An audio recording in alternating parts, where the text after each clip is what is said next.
It's a dog-eat-dog world. You can't go to war when you ain't got no money. Wars cost money. I don't know if y'all can feel it. I felt the aggressiveness. Off the couch. We all got genius in us. It's how we direct that energy that really matters. There's a lot of strategies going into hustling. All this dirty money in this. Welcome to the A, baby. How was it connecting with somebody who was also a boss in their own right? Do y'all clash? So I'll say like this. So 6 years old was kind of like a start of something. Right. But you didn't really know what you was doing. Talk to me about when you knew what you was doing and you out there. I start off first.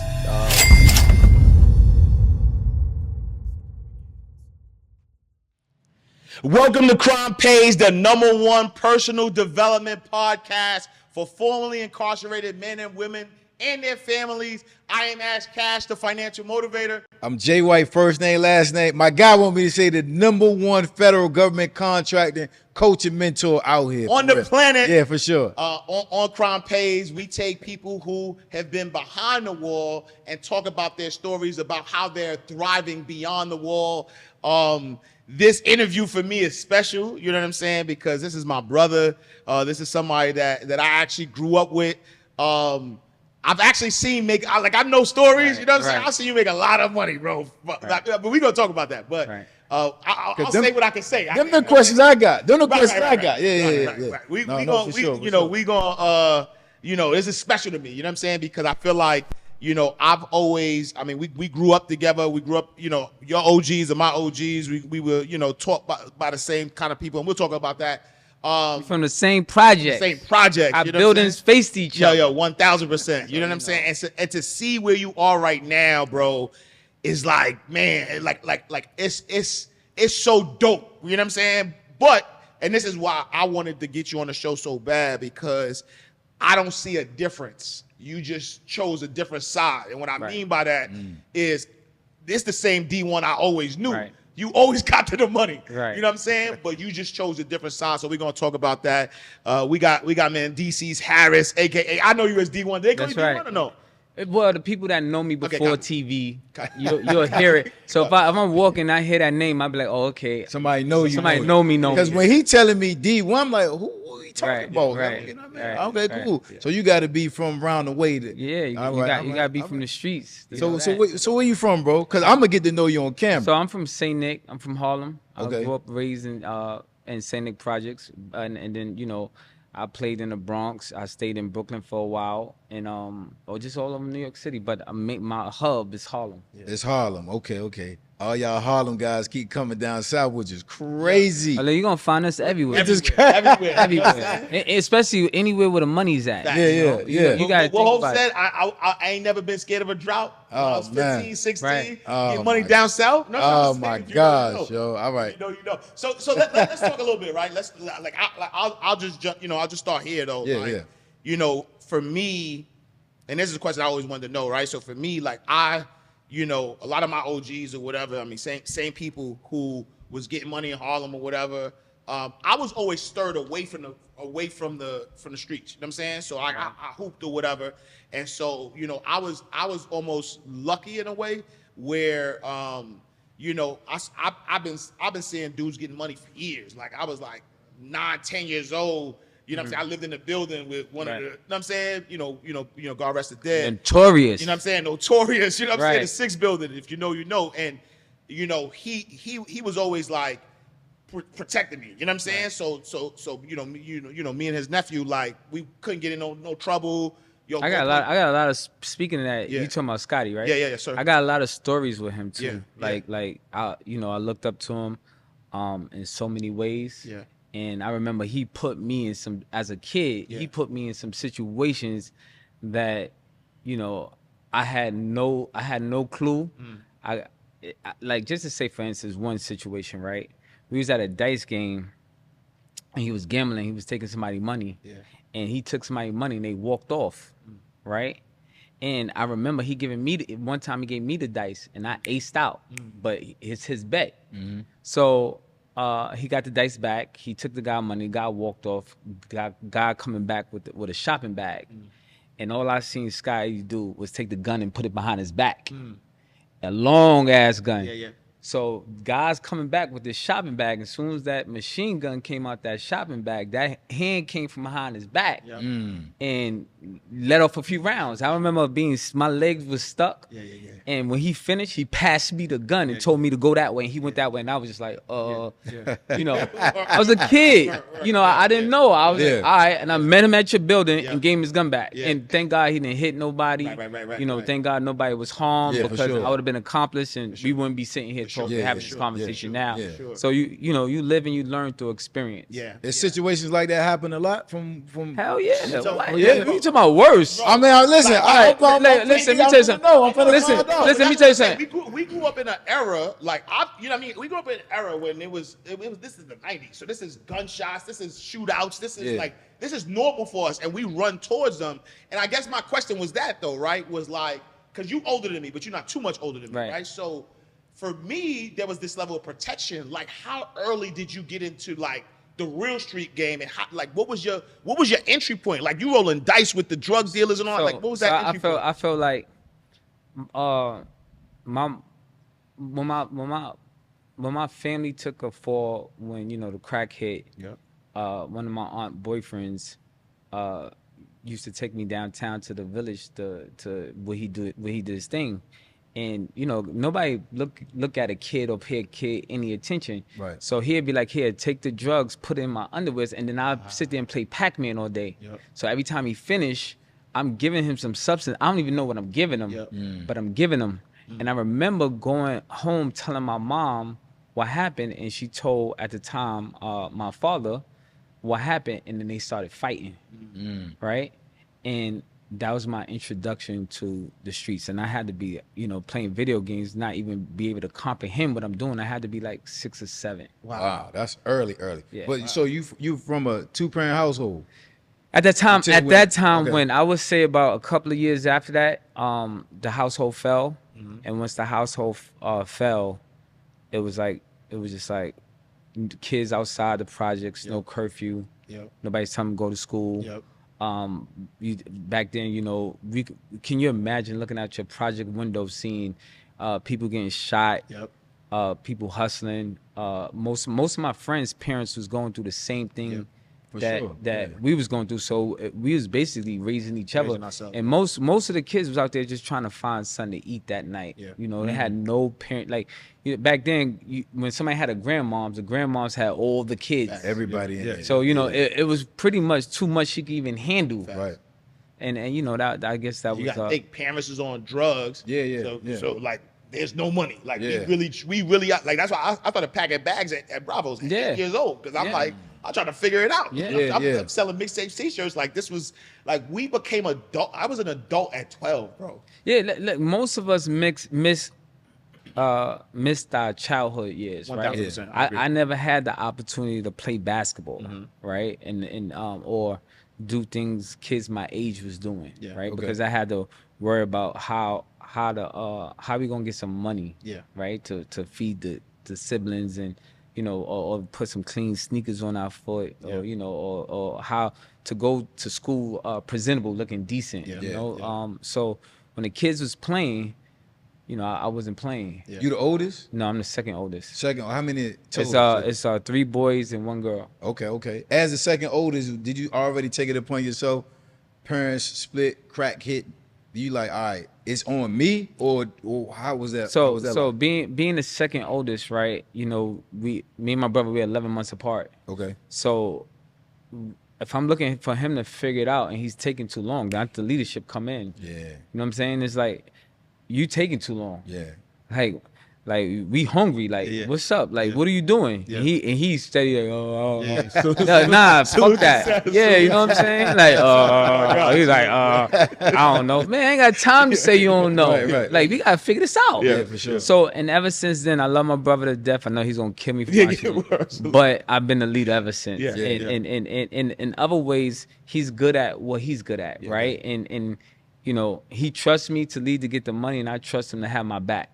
So whether right or wrong, in differences, he gonna have my back. There's times where, you know, it's time to fight. He be like, nah, you can't fight him. You gotta fight me. So, you know, and you know, he can.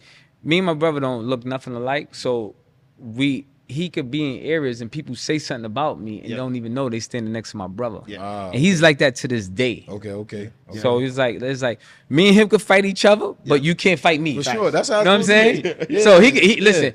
I ain't nobody in this world talk to me crazy like how he talk. Right, even now.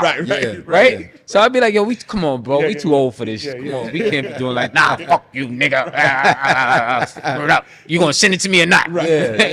Yeah. So it's like, so you know, that's my brother. Yeah. I love him to death. So please don't call my phone. I tell your story. Right. I leave it for you. Right. Breakdown and process, bro. So 6 years old was kind of like a start of something. Right. Which you didn't really know what you was doing, right? Right. But talk to me about when you knew what you was doing and you out there. Like, talk to me about what that looked like. And So- just even like the thought process behind it too. So first, I start off first doing like transportation up to from New York to Monticello. Are you still in school? Or are you out of school? or? I'm here and there. Okay. I'm in, but I'm not. Yeah. I'm in, I'm not. So when I got clean clothes on, look presentable, I'm there. Yeah. When I'm not, like, try to focus on, just, the household situated, then I'm not there. Yeah. So most of the older guys was like, what you doing that for? What you going there for? You broke. Like, well, then you got kids in school tease you. Right. Yeah. You know what I'm saying? They like, kids is really harsh. Nah, for sure. They You end up fighting and doing, going through some things because you don't look a certain way. You don't fit in. And, most of the times I didn't fit in because of the way I look. I didn't fit in because of the way I was dressed. And then, we was struggling. Yeah. So I started transporting first to the Greyhound. And I remember I used to put like the drugs in my sneaker, put it in my drawers, and then I remember coming back, I'll buy some sneakers, and I tell my man, like, yo, you want, I could get you some sneakers, yo, you could do what I do. And I'm putting guys on, Right. and we both doing it. Me and all my friends is doing it. And then one time I was on my way to Port Authority, about to transport, but my man, it was his first time. He held it the first time. They came with the dogs and they caught him. Dang. And they was like, yo, he's with you? And he was like, nah. And he was like, well, they bought their ticket the same time, a minute in the same, they got to be together. And he was just like, nah, he not with me. So I remember calling a person that he was transporting for, and he was like, yo, you got to get him out. He's on the Rikers Island. You got to get him out. He was like, yo, he know what he signed up to. And I'm like, no, he didn't. Right. And I remember he caught $150 on his face. Wow. And I was like, damn, yo, you caught $150 on your face. And I was like, you know how much we was getting paid to do that? $50, Wow. $75. Wow. It's like, yeah. So it was like, yo, and I did the math. Yeah. I'm like, you got a ripped face Right. for $75, yeah. $50 to $75. And I was like, yeah, I can't do this no more. Wow. Yeah. So I was like, all right, I want more money. Yeah. So let's take away that risk, and because that's not worth the reward. Yeah. Yeah. So let me do something else. And then I started like hustling. Yeah. Bro, you a silent killer. Nah. Bro. Like your demeanor so Yeah. relaxed and chill. Yeah. But to me, I don't know. To me anyway, them are the most scariest dudes. No, I'm 'Cause telling you, I like- can't tell what you thinking. Like Yeah, I can't. right. I'm No, looking look, at your face. I can't tell. as we go along, I'm telling you, he's one of the smartest guys I know. Yeah. Which is why I said to you that what he is, who he is, he just on the other side. Like, he's used that business smarts to now translate it into music. Yeah. Then translate it into real estate. Then translate it into TV. You know what I'm saying? So yeah, we'll keep talking. I want to fast forward to a bunch of stuff, but I just had to comment on your demeanor. Thank you. I because appreciate that. Yeah, for sure. It's like it's not mysterious, Yeah. but I can tell you sit back and observing. Yeah. Right. Like when you came in, we chilling. You're Scorpio though too, so you know that's what we do. I mean, I'm trying to say Scorpio That's season. cool. I I'm a just Capricorn. know that just in case. What my camera? Which one mine? What my camera? I'm a Capricorn. All we know is get money. So I got you. Yeah, no, but I'm saying I just had to put mine out I'm there just saying, too. I think Scorpio. Congratulations, more y'all. strategic. Yeah, congratulations, Yeah. y'all. Okay. Yeah. But anyway, but yo, bro, you came in here and you instantly started observing. Like I observed that real fast, and those are traits of a leader. Yeah. Those are traits of somebody being cautious and somebody being self-aware of what they're around. Yeah. So I quickly picked up on that, and as you telling your story, the traits is coming out. Right. Because you instantly just said, yo, you got $150 in face for $50. No, we're not doing that no more. Right. We Right. instantly about to pivot and go to do something else. for sure. I mean, once you grow up in the street, the first thing you got to do is read the room. Yeah. Read body language. Yeah. 90% of the conversation is nonverbal. Yeah. So, you know, if you got to see people, how they act and they twitch and they doing this, you know, something's not right. Yeah. So, you know, you can, you know, when people start to talk, they start letting you know who they are. Yeah. You just gotta pay attention. Yeah. So you don't have to speak. You just Yeah. have to watch and listen. Yeah. You'll learn more if you just stay quiet. Yeah. For sure. That's a gem. That's a fact. For sure. Yeah. I remember I'm from Norfolk, I'm from Virginia. The quiet guys or the quiet women used to get picked on a lot or try to get picked on, right? They call them this, they call them that, and the third.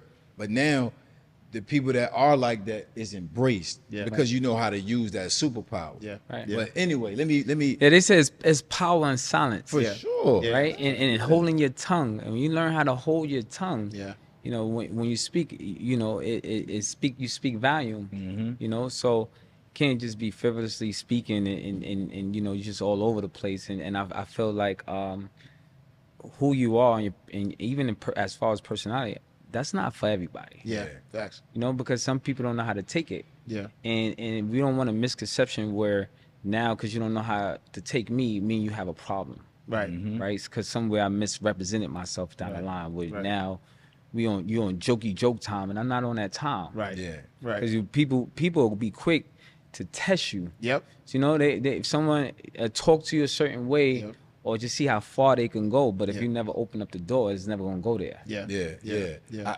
So obviously I'm gonna fast forward, but just seeing you from the TV show and how when you get introduced to a different group or a different dude or a different circle, you might have known him, but it's coming across like you've been introduced to him for the first time from the TV. Your demeanor has always been like mine. I'm like, all right, man, let me just fall back and let me let this dude just do a bunch of all of this talking that he want to do. And if I ain't rocking with him, I ain't rocking with him. And I'm going to just go to the left. So I always appreciate that about your demeanor, dog. Right. I think in TV, right, what I've learned over 14 years of being in TV, right? Damn, 14 years? Yeah, my son would be 13 tomorrow, and he was in his mom's stomach on TV. That's crazy. So, Yeah. so that been 14 years of my life. Yeah. What I learned during the time on TV that when them cameras come on, usually people not themselves. Facts. Right? Yeah. People are one way on camera than they are in real life Yeah. because they trying to sell something. Yeah. Right? Because if we came on there how we are, then we not interested. We might not be interested. Yeah. Right? We don't have a personality that captive. We just chill. Yeah. We might not be full of drama. That might be boring to people. Right. You know? So some people really try to sell themselves and they just they say weird shit, they do weird shit. Yep.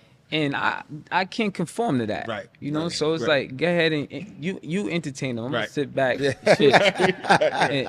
and For the most part, that's what I seen you do Yeah, too. yeah, You just like, yeah. I'm gonna just chill and kick back. Yeah. But so y'all transition, y'all pivoted to y'all ain't doing that no more. The risk ain't worth the reward, right? So tell me what was next. Like, how did y'all progress? Next was in Monticello, upstate New York, which is we found out product go for more than New York City. New York City at the time was too much competition. You got 20 guys sitting on the corner fighting over sales, real ready to, hurt each other over the money. When you start to get on the road, it's less competition. Yeah. Right? It's different marketing strategy, right? You can make something stronger because everybody's putting fluff on it, and you can get to the money. Then you can play with it and control it once you get it, right? Yeah. And that's how we capitalize off it, right? So it's kind of like it's a blueprint for guys that go out of town. Yeah. You can find a small town, right? If you go there, you meet a girl, you tap into the girl, she's gonna tell you who's who to stay away from, this and that. She may got some brothers, some cousins or whatever. Tell you a little Bob just shot somebody, robbed somebody, that's might be her brother.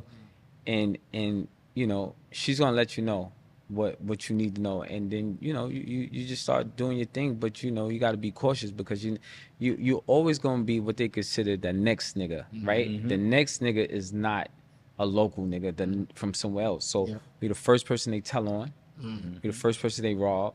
We the first person they set up. Yeah. You gotta notice. Yeah. Right. So you gotta kind of like, you gotta kind of blend in. Is As much as you can. Listen, but y'all from listen. Harlem, Let me tell you yo, something. like- Right, there's a lot of strategies, right, going into hustling, right, and it takes a strong-minded, will person to be able to deal with this shit every single day. Yeah. Because you get no days off. Yeah. And to a point where people think it's not something we wanted to do, Okay. right?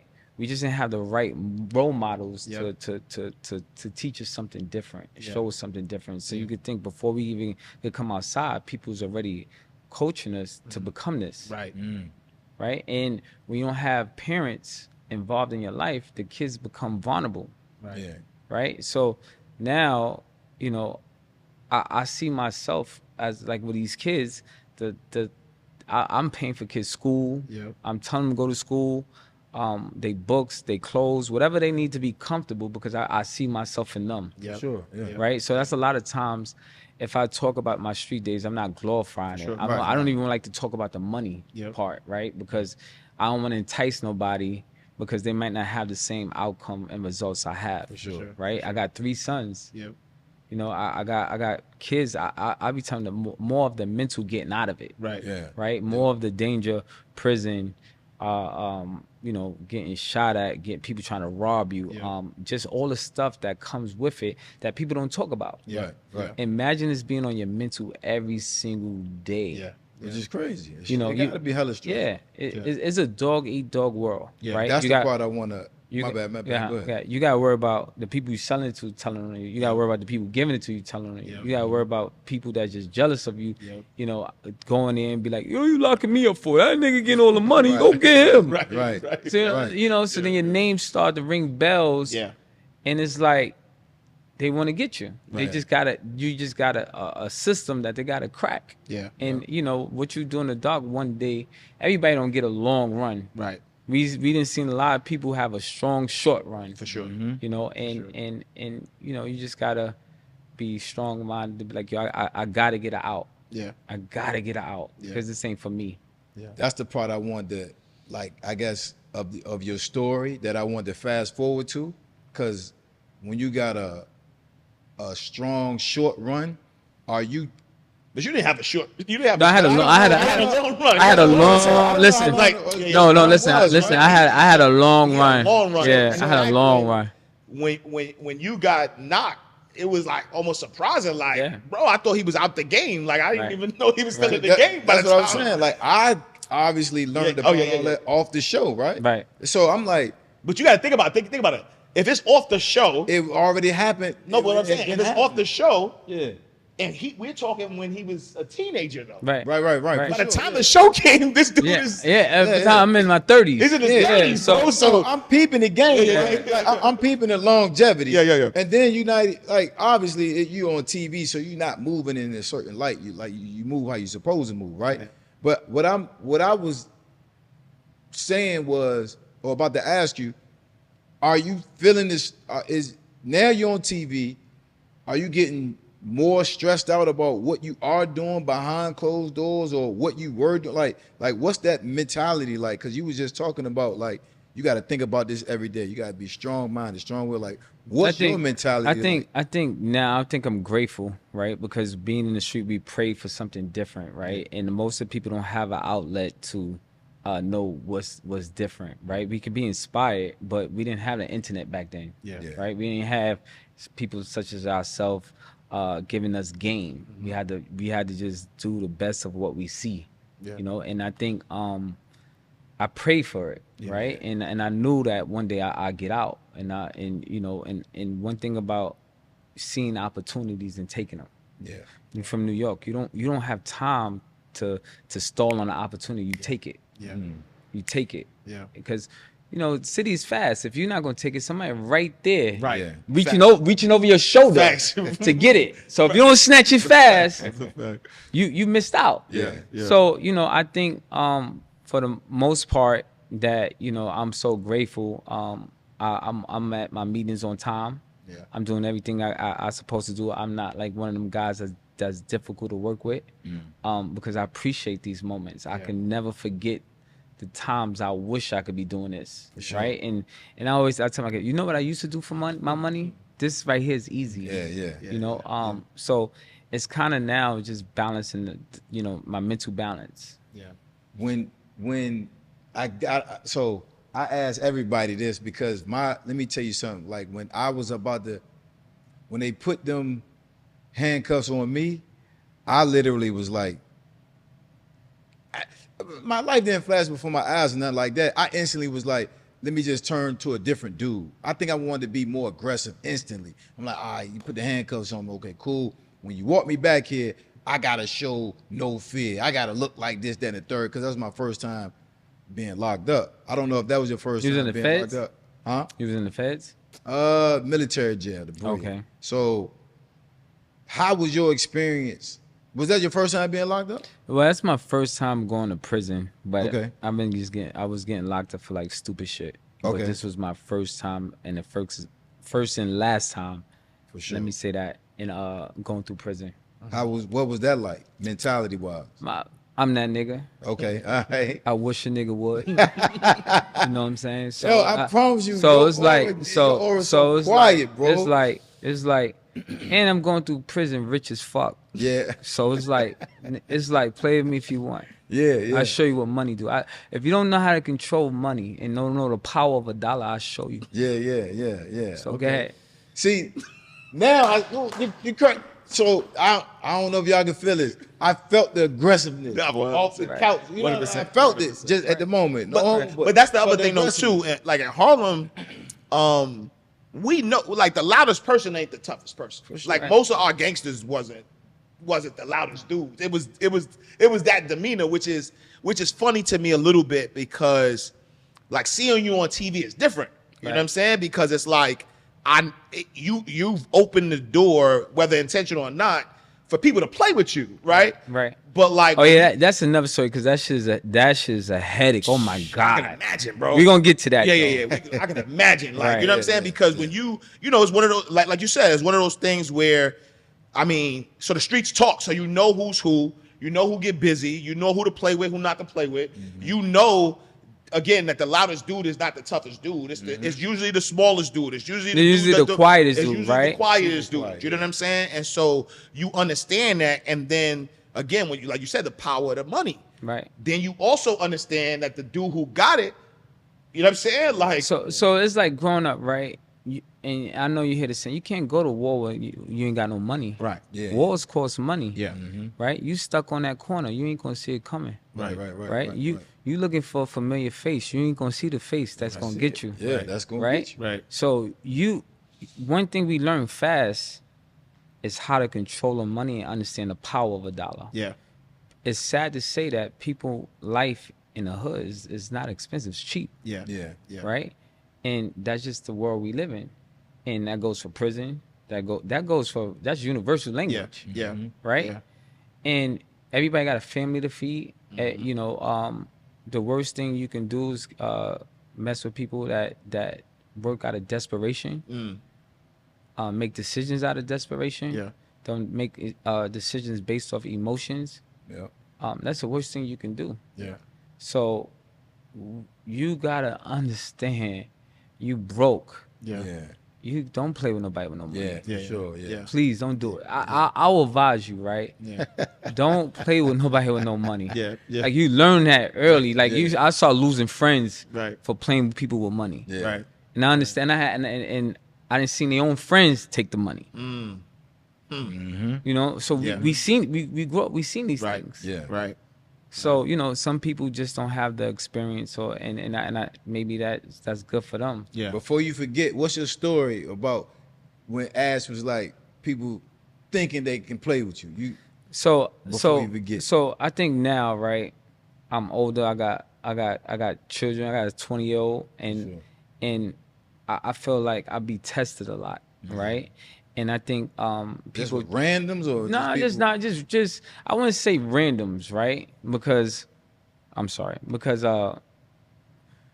we got randoms covered. Yeah, We just say the workforce, right? People tend to say things that I'm not used to people saying, right? So, but I gotta control my behavior. I gotta have patience, and I gotta give grace, right? And I gotta understand, like, don't take it personal. Yeah. You know what I'm saying? Like, I'm on a TV show. Yeah. Like, nobody's killing nobody. Yeah. Right? They selling a product.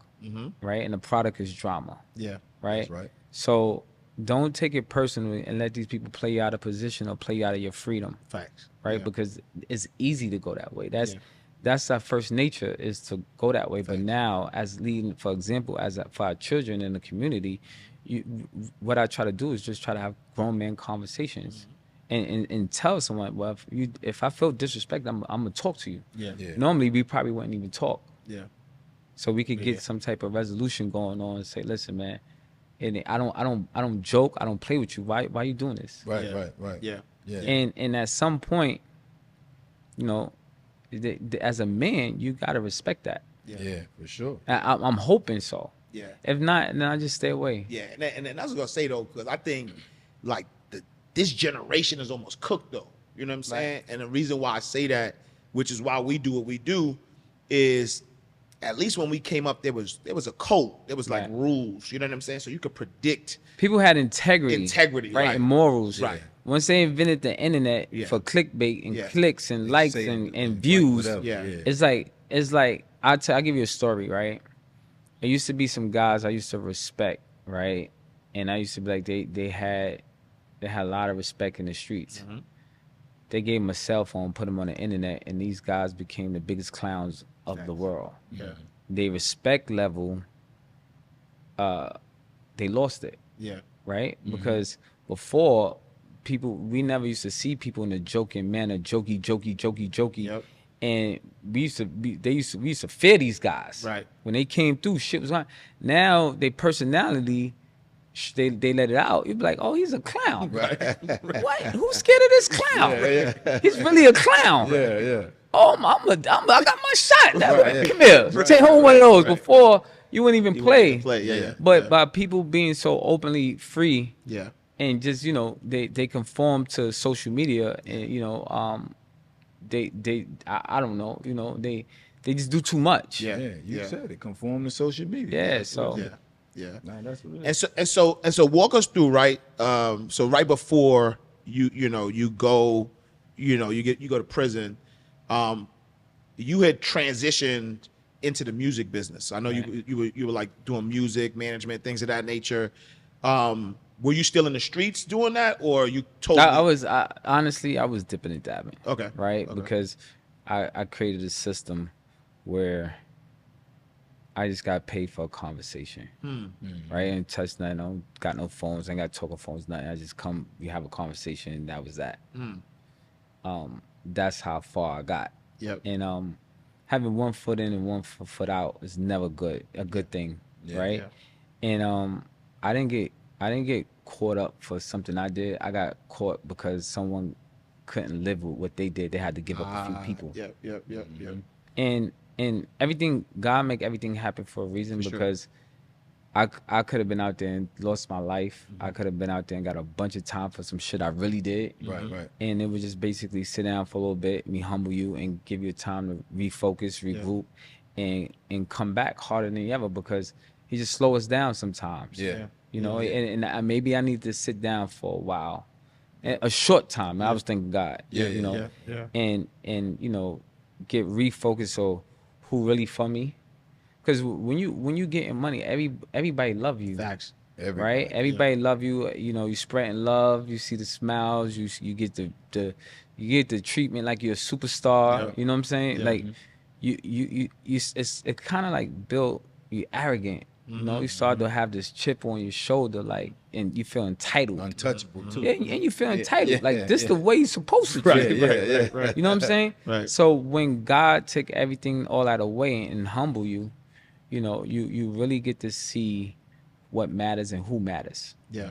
Right. And for me, it was like family. Yeah. Right. Okay. Because that's who I seen affected firsthand. Your kids. Yep. You know, your mom, your brothers, Yep. your sister, your nieces, your nephew, your wife. Yep. You know, they had to get stripped down coming to see you. Yeah. Your kids don't want nothing for Christmas but you. You know, they don't want no gifts. They just want their father Yeah. Yeah. home. Yeah. And that's all it took for me. I was like, was it a refocus to what mattered the most? Because obviously you began the story or your story with, you know, family, you know, your brothers, your siblings, and, you know, I got to do this because we got to eat. But then would you say you lost focus, and then once you got knocked, you had to refocus back Yeah. to the family? I think when you're in the streets and you're young, you're influenced by music, the culture, right? And I remember telling these artists that I got a chance to meet some, you know, the biggest artists, and I was like, "Yo, man, your music influenced me, man." You know, when I hear your music when we was young, hearing Street Dreams, or you know, your music, it influenced me, Yeah. and it shaped us. Yep. You know, and it became our go-to book. This was the blueprint. You know what I'm saying? So if they talk money, hoes, cars, all I know, that's what we became. Right. Right? It's a social status thing. Yeah. Right? Yeah. And we didn't get a chance to see at the time successful black men from doctors, lawyers, our successful people that we seen was from the hood. Yeah. The kingpins, Yep. you know, that was buying girls' cars and leave them in the projects, and you knew what girl not to talk to because your money ain't up, Right. so you ain't got no business looking at her. Facts. You know, that girl represented that guy, so that, you know, and pretty much that was it. Okay. Yeah. Okay. Yeah. So it was the refocusing then. I think, you know, the crazy thing is, forgot who I was talking to the other day. Maybe my sister. My sister is locked up right now. But I was talking to her. I think I was talking to her. Anyway, I said the same thing. I said, yo, when I take a hit in any kind of way, the crazy thing is I focus back to my family. Yeah. Or back to the ones that really was in my corner or that mattered. Yeah. I just hate the fact that sometimes it take a hit or any type of downward trajectory just to recognize what was already in front of me in the first place. You know what I'm So I saying? don't think now don't take a hit. I think it's the people you're around, right? The people you're around, the people you speak to every day, to even to the music you listen to the people you follow on social media. So everything can play a part and inspire you to either do the right thing or do the wrong thing, and part of your decision making. Yeah. So I'm grateful enough to be around people that call me out on my bullshit when I start to think and start to slip, because, you know, they say you can never take the no matter where we go, you can never take the hood out of us. You can never take my experience away out of us. When we see things the way we see things from our past experience, Yeah. learning how to see things different is a huge change. Yeah. You know, coming in rooms and letting your guard down, that's a huge change. Facts, Yeah. though. Yeah. You know what I'm trying to say? Yeah. You know, and that happened with growth over time. Yeah. Yeah. How is that transition from, like, you know, being somebody who's getting money in the streets and then now getting money legally, but the rules are a little different, right? Like was that transition an easy transition for you because you were strategic in the streets, or did you have to learn legit business in a different way? So I think hustling is hustling. We just hustling different products, right? As far as you know in your mind what kind of money you want to make, right? You know what you content at making. Far as the mental transition, it's to a point now where you want to make your money and get back in the house with your family. You know, that you don't really care about the social status. You may have it, but that's not something you live for. That's nothing. It doesn't do nothing for me as far as make who I am. Yeah. Right? If I had no followers, I'm still happy. I don't care. I don't really post much. I don't have one of them huge social media personalities. You know, I might post, I might think I'm fly, I may drop that pic, you know, shit. I get a booking from me. I was like, oh shit, it did something on that. You know, I really don't overthink. I don't read comments. You know, I don't go if someone posts a picture of me, I'm not going there to read no comments.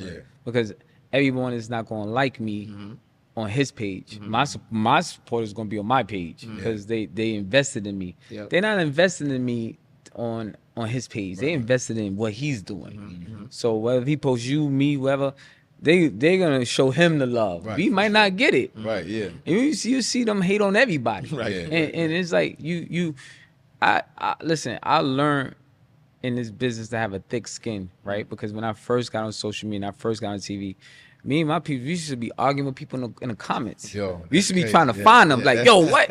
Yeah, listen, I got some ill stories about people in the comments and people really looking for them. Like, and I used to be like, no, you can't do that. Can't. But it's a transition mentally, because like you said, you're not used to people talking to you a certain way, but now people can hide behind these cell phones, these computers, and say whatever they want to say. You got to go to Arkansas to find them. Nobody's going there. Yeah. The most important feature on the phone is delete and block. And go on about your day. Yeah. When you was coming home, bro, and you knew your time was ending, and you was coming home, what was that mentality like? And then, did you already have a plan, or was you developing your plan? No, I had a plan. I always have a plan. Like my plan was for change, right? Do something different, get different results.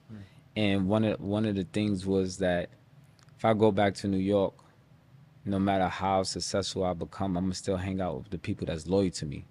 Just because my life changed, their life ain't changed. So if I eat with them, party with them, chill with them, and some of them we blood related, you know, I can't not be their friend because I'm on TV no more. So what I gotta do is think about my family, my children first, and I gotta remove myself from that environment. And that was my plan, and that's what I stuck to. So I remember telling my wife, "Come on, we moving," and she was like, "No, we not." I said, "Listen, you want to stay here by yourself?" She was like, "But you sure I like this? I built this up. Look how nice it look." I'm like, "Yeah, it's cool, but we gonna get some nicer shit. Let's go."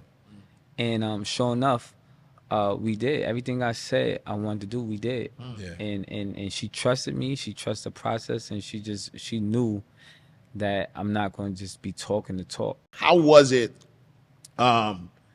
connecting with somebody who is also a boss in their own right? Like, so you're somebody who has always been a leader, always been a boss.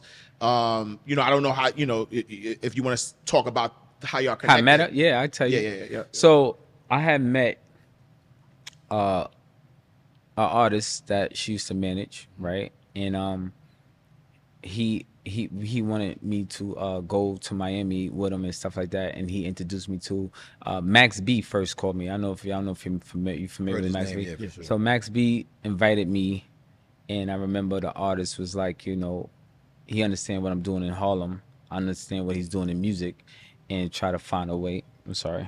Speaking of the wife, right? Let me just tell her to chill for 1 second. Give me 1 second. No. I'm recording right now. I'm gonna call you back. Okay. All right. So. Oh, okay. Oh, is mine ain't in the way? I'm good. Oh, So, yeah. So I had an artist. He understood what I stand for. I understood what he stood for, and we figured is a way we could collide and do something together. Right? We both was two fly people from Harlem. He represent what he represent. I represent what I represented, and see if we could come together. I got introduced to his manager, and you know, I'm quiet. I'm just observing, and I seen her running shit, and I was just like, you know, all right, that's what I'm saying. Like she, you know, making plays, calling it, and I'm attracted to someone that runs shit, that's making some calls and some plays. I got some calls and some plays you can make for me too, baby. Right, for sure, yeah, for sure. So you know, we instantly connect. We was friends for like 2 years, and then our relationship took a turn, and we got into a relationship, and then then I think we was probably with each other like for maybe I forgot how many years before TV came to play. And probably I think maybe 4 years, 5 years. Yeah. And then TV came to play, and then that's Yeah. you got kids, and now that's my pain in the ass. Yeah. And how is that though? Like, is it a difficult thing? And the reason why I'm asking, because I always hear advice from people who don't have the experience of having sort of like a boss chick, or like being equally yoked, if you will, from a success perspective. And it almost feels like the narrative is that men are intimidated by women who have their own or who do their thing. Like, are there do y'all clash? So Like, I'll say like this: in a relationship, first I had the money, right? She had the ambition. So I never looked at. I know she was a hard worker. Yeah. But I had the money. So I felt like we could get much further together because she had the work ethic and I know what I know, and we merged these two, we unstoppable. We both from Harlem, we both had the hustle.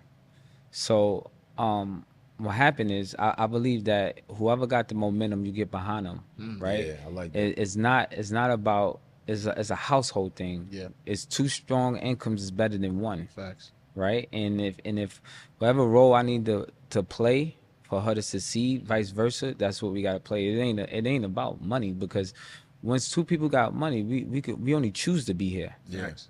We don't have to be here. It's everything outside may look better than what's in this house, but we choose this house. Yeah. Yeah. So I'm pretty sure, fame took a change in our relationship, because now people that you didn't know you. Right. You could go you experience going to different states, and I walked in clubs and shipped the whole club to where I'm at. Yeah. Yeah. So but I still choose to be in this relationship. Yeah.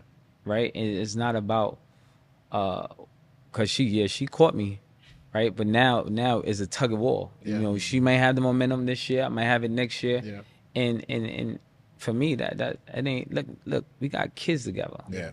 A win for her is a win for the kids. A win for me is a win for the kids. A win for us is a win for the whole family unit. So you can't look at it like that. Like, imagine having a significant other, right? And she's winning. She's not gonna bother you every day about kids and stuff. We just take care of shit. Right. Just get it done. Yeah, like when you go to a restaurant, whoever the bill come close to, they take it. It ain't even a question of looking and seeing how much and looking around. Right. I don't really know that language. Right. Whoever grab it, whoever they put it close to, oh, let me treat you there. All right, good. That's right. But sometimes you forget to say thank you because it's just become your norm. Yeah. You forget to say thank you. Yeah. So it's like, oh shit, my bad, I forgot to say thank you. Yeah. Yeah. How has like the energy of everybody being in y'all business affected, if it did, affect? Oh, your it relationship? affect. I mean, it's like, Cause you seem real private, bro. Yeah, like yeah. super private. I try to be, Yeah, right? yeah. And I really try to be private, but it's somehow I see a lot of stories that I know is not real. Yeah. So I don't really entertain them, right? Because then I'm part of that entertainment. Okay. Right? Because once I start to say something, I give the person the opportunity to say something back, and then now we entertaining the general public, where is we causing confusion and chaos, and now is more important things going on in the world. They shouldn't be worrying about what me and somebody else. It's not. That's not important. Right. So how I play too, I think long as me and my wife have an understanding, and that's a person I have to be truthful with, and at the end of the day, that's the only thing that matters. So she learned how to block things out. I learned how to block things out, and it's a struggle sometimes. I can't even sit here and say it's not a struggle. It's a struggle sometimes, but we just have to have patience and fight through it. You got the music still rolling? No, So real estate? full-time. Full-time real estate. Full-time. Okay. All right. Mogul, Full you know time, that. yeah. So was it a transition to be like, yo, I'm gonna just chill off the music and just go straight So real estate? Like how did so you I transition to think music, right? You can have an artist and it be popping. And I'm just telling you a situation. I'm not telling you my situation. When the artists take off, they don't really have no loyalty, right? Or you could be pitching them for years, and if they don't get on, they blame you for them not being successful, something you didn't do right, right? And it's not guaranteed. I can't guarantee if this artist on pop. I'm not guaranteed to feed my family, right? So I want to minimize my risk versus my reward, and I think that real estate was the key for me, because it's like I seen people invest in clothing line, I see people invest in this, I invest that. Yo, you gotta be real strategic in your marketing strategy and hustle. Real estate, you don't really have to do that. You just gotta buy smart. They say, you know, the money you make is when you buy on the front end. Yeah. Right. So it's like, you know, if you paid attention, anybody got money in the bank, how much interest you make on your money versus you putting it into some land. Yeah. You're ready to sit it in some land. Facts.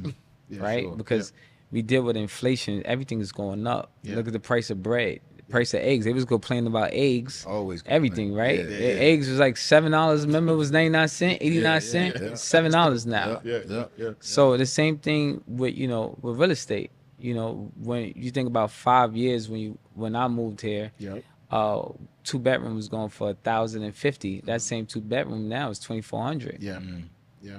So, you know, for me it was a safe bet. It's crazy, your life lesson, bro. I'll keep going back to the story with your man that got the $150 on his face, because the risk and reward wasn't adding up. And you literally just said it just now. In another way, right? In another way. Yeah. So it's like your joint, people talk about full circle all the time, but your even in this interview, it's full circle. Yeah. This ain't an interview, in this conversation. Right. It's full circle, which is crazy. But I'm paying what attention to how you saying it. You could try to change, but that's just the top layer, fam. Right. You was who you was when you got here. Yo. Right. And I think that's the reason why we started the show, to really kind of show guys who are behind the wall, because a lot of people who are behind the wall, you know, listen to us and we help guide them, that when they come home, it's not to throw away who you were, it's to use what you got, refine it, and come back and just be stronger. You know what I'm saying? Right. Because I feel like, I mean, again, you know, I had the privilege, and I don't glorify crime and nothing like that. It's just it's just how I grew up. You know what I'm saying?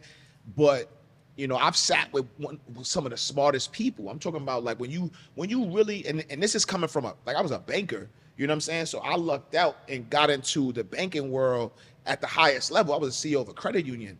So when you look at where I come from, and then I'm in the boardrooms with you know, talking with multi-millionaire and billionaire companies, and I'm saying, yo, this sound like the streets.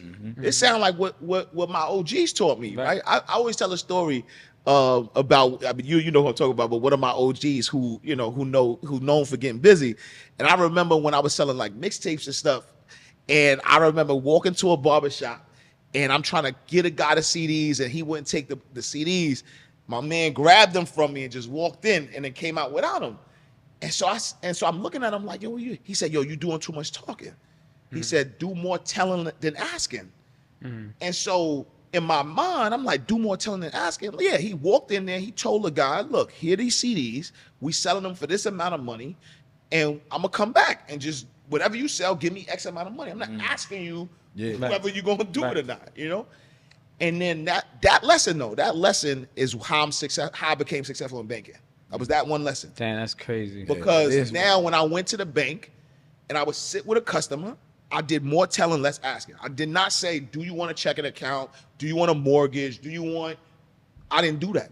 Right. I say, yo, all right, based on what your story is, this is what I'm going to give you. I'm giving you one. So, and then when you look it up, though, it's called assumptive selling. Like there's actually a name for it. That's crazy. So street guys was doing assumptive selling. Right. Didn't know it was a name. And didn't even know it was a name for it. So this is why I feel like we all got genius in us. Right. It's how we direct that energy that really, matters. You know what I mean? I think I always tell my kids, right?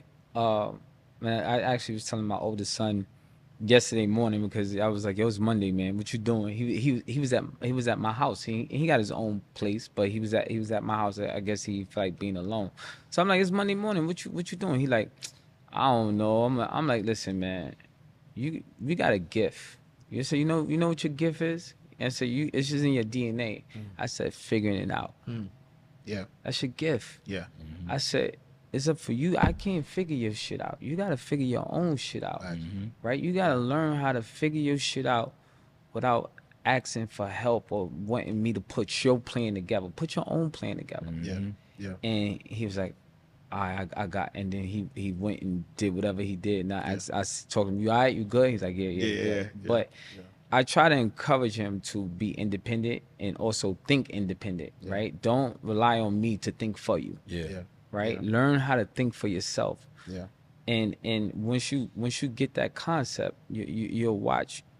You know, you're gonna make some bad decisions, but you're gonna learn from them. Yeah. These are your experiences. You can't get away from. Yeah. Go through all the bad decisions you made, then you're gonna correct them. You ain't gonna make them no more. Because it's just gonna cost you. Hopefully, it don't cost you no time, but it'll cost you. Yeah. My daughter 19, yo, and I got a son. My son 15. It's crazy how my son, yo, you gotta figure it out, dog. Like I don't care what you got going on. You gotta figure it out. My daughter, whoo, It make us soft, baby. man, yo, like, I'm soft as whatever you want to call it, like whatever you want to compare it to. Cause I'm literally will say the same thing to her that you said to your son. Yo, today is Monday. What you doing today? And she be like, oh, Dad. I'm like, and then I'm like, all right. Like, it's over. Yeah, like, the conversation listen, dead, I make a joke. Which is crazy. I said it's 9 o'clock. The bank is open. Yeah. They printing it. The bank is open. It's 9 o'clock. What are you doing? You ain't trying to get you nothing? Yeah. I'm so I got step by game with my daughter, yo. Yeah. That's crazy. I heard you say on your way home, or even before you got home from prison, you had a plan. Right. Somebody right now watching who's on their way home, what advice is that the advice? What advice would you give them? I say in prison, right? Prison, don't use that time as dead time. Learn whatever it is you want to learn. Get whatever books you need to get while you're in there.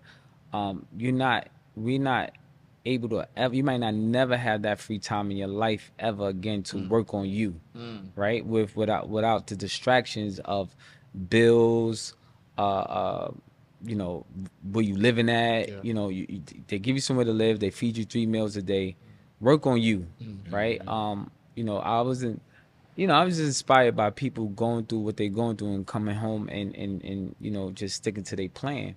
I would say just, you got enough time to plan your life. This is a short amount of time. You probably ain't gonna even remember. You know, and it starts with your surroundings, your environment, and the people you speak to every day. Even to the people you follow. You strolling and you see, I unfollowed a lot of people from our neighborhood because if they're not doing so, I don't want to see. I'm too old to be seeing people chilling, standing on the corner, smoking weed, and talking about stuff that we was in high school talking about. Like mentally they didn't grow. No, I love them to death. But if you're not inspiring me, I can't really follow you. I'm, you know, I want to hit a like. I want to hit like, yo, man, that's what's up. Like I always, yo, man, I'm I dope. That's right. for sure. That's inspiring. Right.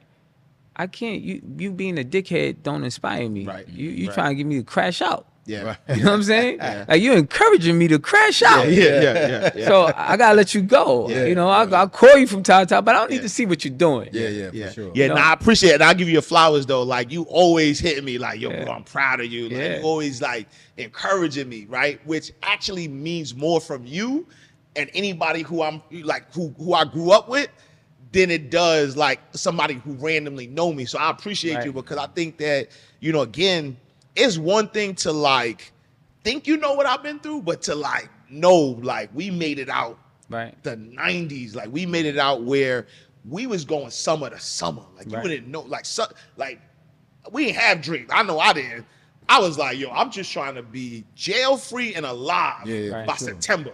Like if September came and I was able to put out my clothes for school, it was a great summer. Yeah. Right. You know what I'm saying? And so to be in this position where we're like, we inspire the world. Like for me, it's still, you know, to go certain places and to see that my impact is impacting the world positively.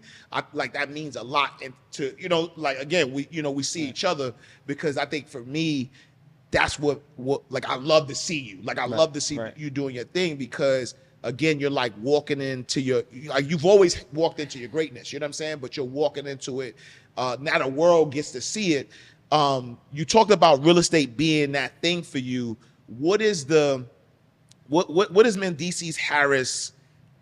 What is his greatness? Like what is your ultimate greatness look like? Like what's the legacy For me? for you? Yeah. I think setting my children up, right? I think that's like at the top of my priorities, like making sure they straight, right? Yeah. Because as a parent, that's our worries. You know, our kids are our worries. When you lay down, making sure our kids, we get a short amount of time to influence our kids, and we have to battle with, you know, the stuff that's out there that we went through, the music, the culture, this and that. I got kids that only know gated communities, and they if I listen to their music, that I'd be like, yo, what the hell are you listening to? Right. Shoot him up, bang, bang, do that. I'm like, yo, what? And he's rapping it like he's living it. And I'm like, oh my. So I'm really like an old head now. This shit is like, I'm like, this shit is a headache. Like, let me put on some R&B. Like, so just influence my, you know, killing these worries and making sure that they all right. They first of all, they got a plan. Yeah. You know, one of my kids, two of my youngest sons, I'm teaching them new development, right? So I'm taking them to the site. I'm showing them how much I paid. I'm showing them how much the loan is for. I'm showing them potential profits. I'm showing them the interest rates. And and as soon as it's sold, I show them, listen, you see this amount right here? If you go work a 9 to 5, this will take 7 years to get this. How many months it took me to get? 7 months, 6 months. So let's work smarter, not harder. Right? Yeah. So now, you know, even them learning the process, one of the tests I give them is like, tell me what it takes to build the house. What's the first thing you do? What's the second thing you do? If you can answer them all correctly, I'll buy you whatever, that little dirt bike you want that costs $6,500. Yeah. The SAG, whatever, I'll go get it for you. So, but you gotta go through this whole process. You get one wrong, you fail. And they real attentive to now be like, I'm gonna get it, and they can spit it out. No, for sure. How to build a house and what it take, and what's the interest rates, and how much this person, how you split it up. You taking on any partners, yo? Yeah, I mean, it's always room for partnership, because there's a lot of things that come available. I simply can't take down everything. Yeah. Right. Yeah. So when there's stuff available to take down, I start looking for people I have a relationship with, and be like, yo, man, look, you know, there's an opportunity, and it's not to oversell you, because someone will love it. So I might tell you one time, if you don't get it, you don't get it. Right. You know what I'm saying? So, and it's on you. Maybe everybody's ready when they ready. I can't make you ready. I can't lead you to the well and tell you to drink. You gotta want to drink. Yeah, for sure. Yeah, that's you literally was saying that earlier. Yeah, 1,000%. He literally was saying the same thing earlier. Yo, I can give you the play. I can give you the whole thing. Lead the horse to the water. I can't make you drink. Yeah, you gotta have that. You gotta have it in you. Or it's not. Yeah, it's in you or you're not. Like when people want to be around successful men or women, they don't understand that we're gonna give you the clues to success. Facts. But to your point earlier, if you don't take it, what I'm supposed to do about that? Yeah. So you know, I have a lot of friends, right, that I go back and help try to change their life, right? So I go back and get them, and you know, you try to tell them, all right, look, do this, and do this, and do that, and they be like, man, I ain't doing that. I ain't doing that. I'm like, what do you mean you're not doing it? Yeah. Do this, and do this, and do that. You're gonna get this results right here. And they be like, man, fuck that shit. I be like, yo, listen. And it's frustrating, right? Because when I be taking vacations and I go out the country and I do things, I be want to go with my peoples that I came up with. Sure. You know, my peoples that was ready to go to the end of the world for me. Right. I want to have new experiences with them. I don't want to sit like this and talk about our heydays. Right. That shit's behind us. Right. let's talk about some dope. Let's create some dope ass memories now and say, yo, remember you was drinking that colada? Yeah, yeah. You know, you almost tripped and fell in the pool. Yeah. Right. I want to talk about, yo, such and such. Remember they were shooting at us and this and this. Right, and yeah, that. for sure. Yo, Yeah. that shit is so far behind us and beneath us now. We got through that. Now let's create some dope ass shit now. Yeah, yeah, yeah. But That's right. everybody's not ready yeah, for that type of growth. yeah, yeah. How is that though? Like having to want that, right? But knowing, like we talk about, like Atlanta, we're both in Atlanta now. You know, there's new circles that, you know, new people that we get to connect with, and new people, new people we hang around with. How is that, like, knowing, man, I wish, you know what I'm saying? Like, does that do anything? Like, what's that feeling like, having to learn and connect with new people that you probably wouldn't really connect with if you were still in the streets, for real? You know what I'm saying? I think it is dope, right? Because what I've learned is to let my guard down. Yeah. You know, not thinking everybody's out to get me or harm me. You know, I think that you can have some genuine relationships out here, and the experience is dope because I have accumulated some good relationships where I found myself stuck in some just, you know, in some businesses, and they be like, nah, just do that and you fix that, and it'll happen. I'm like, oh shit. See, it paid to have some smart friends, you know. All my friends ain't just, you know, from, you know, they from the projects, but we went and they did something, and you know, it feels good to have some really smart friends. You know, I feel like I look, now you catch me, I talk to anybody, hey, what's up, come here, man, what's your name, what you do? You know, it's different, being different times now. I think, bro, my first time meeting you, I don't know if you ever heard this, but you are as advertised. That means this to me. I thought you were intelligent, smart, you know what I mean, reading the room, and that's what you presented, right? Cautious, but a real individual as well. Appreciate that. For me, man, you are as advertised, bro, and I appreciate you taking the time to just dive into your story, telling us about your future, and also telling us about, like, the mindset. You get locked up, cool, but what's next? What's the plan? How you gonna evolve? Not just, oh, woe is me type of anybody seen, I know a lot of people, the Malcolm X autobiography, Malcolm X, I think that was one of the most inspiring movies to me ever in life, in history, and seeing what, who he was and who he became, right? And how he self-educated himself. And, you know, I was inspired by that. And the Denzel one though. Yeah, the Denzel. I didn't see. I didn't see. That's the only one I seen. And I read both of his books.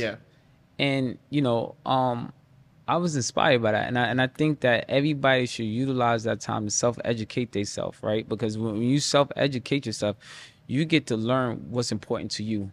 Right? Not what's important to America, what they want you to learn that you probably never use, but what's important to you, you get to learn that, and then you get to filter that to your children. And self-education is the best. You know, and that's my opinion. Sure. And you know, that's pretty much what I did in prison too as well.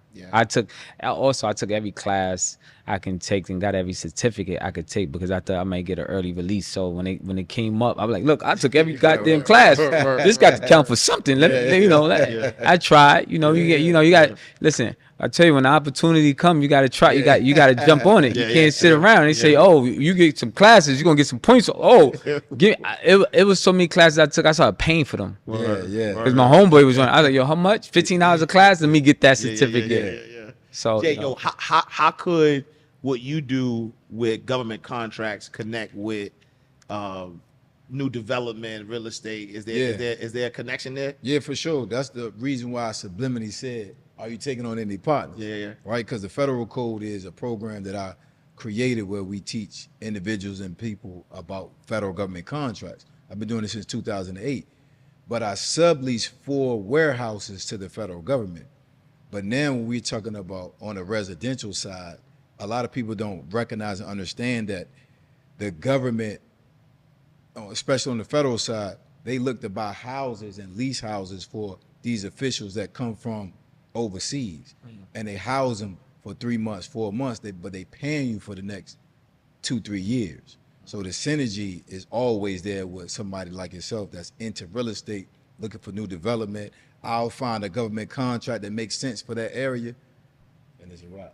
So we're working on right now some small projects in South Carolina, real affordable homes. They take 8 weeks to build, and usually what's happening right now, I've noticed a hedge fund company come and buy them all out, right? Everyone we built, they buy them all out. They buy them before we even built them, and they turn them into rentals. So we can't even build them before they could buy them. Yeah. And that's the way that they're going. They want more people to rent, not own. Yeah. And it's a win for the developer, For sure. but for the consumers, you know, they want you to constantly pay rent for the rest of your life. For sure. For sure. So, you know, it's always going to be opportunities. As when you speak of warehouse, right now I wanna go to China. I've been to China before. I want to go back to China, so I'm outsourcing my materials. Okay. And I'm in the process now. Hopefully next month I go. You know, I'm always trying to cut the middleman out. I want to go straight. Listen. Yeah. I want to go straight to the plug. Like, listen, middleman in my way. Yo, he's fucking with my bottom line. Like, he's making me work harder. Yeah, he is. I want to listen. You can't get back time. I want to cut my time short. I want more vacation. Right. So let's maximize my time, make the most money, so I can go more, stay away in Europe for a month. Yeah. Instead of 2 weeks. Yeah. Right. I love So it. yeah, I love that's I it. love Okay. We dive into it though. All right. We dive into it For sure. I don't know what else we got. You good? Listen. I said what I wanted to say Yeah. to the man, the myth, the legend, man. Like you, as advertised, that. Joe. Like it was a dope conversation. Yeah. The authenticity is real, and I noticed that from when you walked through the room. Like that's why I mentioned it on camera. When you came through the room, you very observant, and then you just sitting back and watching. Yeah. Obviously, y'all got a connection, but me and you didn't, right? Right. So you peeping me, and I'm like, okay. But that's something that I instantly can respect. The thing is, what's the real recognized real is overstated, but it's real. Nah, it's a real thing. No, For sure. it's a real thing, and you can tell who's who when they walk in. Yeah, I think the power tools also being able to give other men they flowers, because we, especially where we come from, we always feel like, nigga, I'm that nigga. Right, we quick to down another man to Right. make us feel big, and that's really a flaw. Yeah. The power really comes from when you could be vulnerable and be like, yo, bro, you dope. Yeah. You dope as shit. Yeah. Because for me to big you up don't make me less of a man. Sure. Yeah. So that speaks character. When I see other men do that, I'll be like, yo, those are people I want to work with. Yeah. Those are people that don't have this image they protecting or feel like they're above everybody. Like, come on, somebody got to inspire you, homeboy. Right. Hey, you just inspiring yourself all day? Like, what's going on? Yeah. You like they say, you hard all day, huh? Right. Pause. Yeah. You know, I'm talking about, you know, even to the bathroom. You know, you go to the bathroom, diddy bopping. Like, all right, come on, man. Somebody got to inspire you. You can't be afraid to be like. That's why I'm always gonna make sure this, brother, man. You super dope, man. I love what you're doing. I'm inspired, and you know, mentally, what that do to people too is encourage them to keep going. For sure. Oh shit, you see me. Yeah, and that's the thing. Like, you see me. It make you feel seen, for sure. You seen. Because that's the part of it though too about success is that you get to a level where it's almost like you're expected to be successful now. Right. But the people who don't go through success don't know. There's some ups and downs in this thing. You know what I'm saying? And so when you get that encouragement, it's like, let's keep going. You know what I'm saying? You put your feet on the gas. Right. It give you a different type of step. Yeah, you know what I'm saying? So it's like, because like a lot of times we come from doing the work, we living in it, nobody sees us. We don't think nobody sees us, especially if you're not like on social media and you're not posting your work, then people don't think you're working. Yeah. Right. If you ain't showing it, you ain't doing it. You ain't doing it. You know. Then you. Saying. So at the end of the day, when somebody say they see you and they rooting for you to keep going, sometimes that's all people need. That's love.